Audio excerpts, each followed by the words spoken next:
Let's hear from the Arsenal head coach Mikel Arteta, who starts with his reflections on the late, great Pele. Well, obviously, everything that I've seen of him and hear of him has been through videos and people who knew him personally, and a lot of relationships that I have always in football, but someone that probably changed the dimension of a single player in world football, because he could do a bit of everything. He was probably the most complete player that the game has ever seen. And yeah, it's a big loss. We had two big losses with him and Maradona in the last year or so. Obviously, you have quite a few Brazilian players in the squad. Was there any talk about his legacy and what he meant to them? They probably don't. Obviously, we did talk about that the other day, and obviously they are very emotional because it's one of the most popular figures in Brazil, and yeah, it's a big loss. Looking ahead to your next game at Brighton tomorrow, could you give us an update on team news, please? Everything is good so far, apart from the players that we already had out. Everybody's been training well. Is Tommy Yasu any closer to being ready for the game? Yeah, he's getting closer and closer. He's been training with us, so he's available. He'll be available for selection.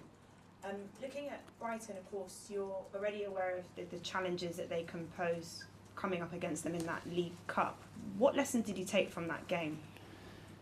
Well, that they are a really good team.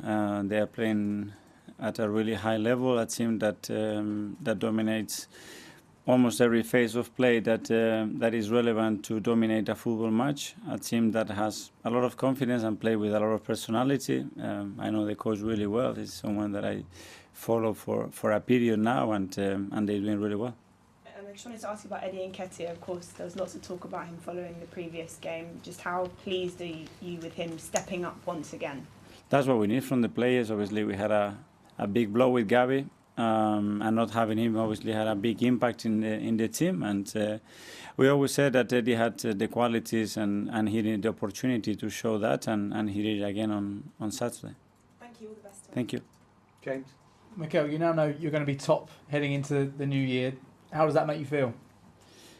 Very good, but my feeling is about tomorrow, and I'm playing well tomorrow, and I'm performing at the level that we're going to need to win the game against a really good side, and that's the focus. We are really happy where we are, but as I always said, there are a lot of things that we can still do better and improve, and we have to show that in the next coming games.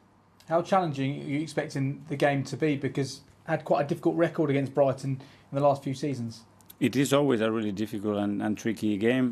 They have individually a lot of quality, a lot of composure on the ball. A team that is really aggressive, and tomorrow they will ask some big questions. So we're going to have to be at a really high level to win the game. What have you made of the job that Roberto's done so far at Brighton? Have you seen changes that he's made since Graham Potter left?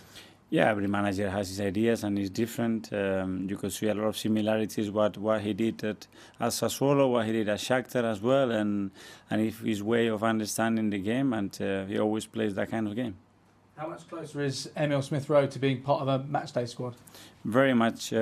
He's made some big steps in the last week or so. He's took part in a few training sessions lately, and he's looking good. So we are really keen to have him back soon.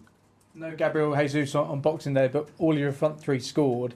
Just how much confidence does that give you that you can cope without him in the short term? Well, it's just a game, and we have to show the consistency and the capacity to do that every 3 days, and we have another opportunity to do that against Brighton tomorrow.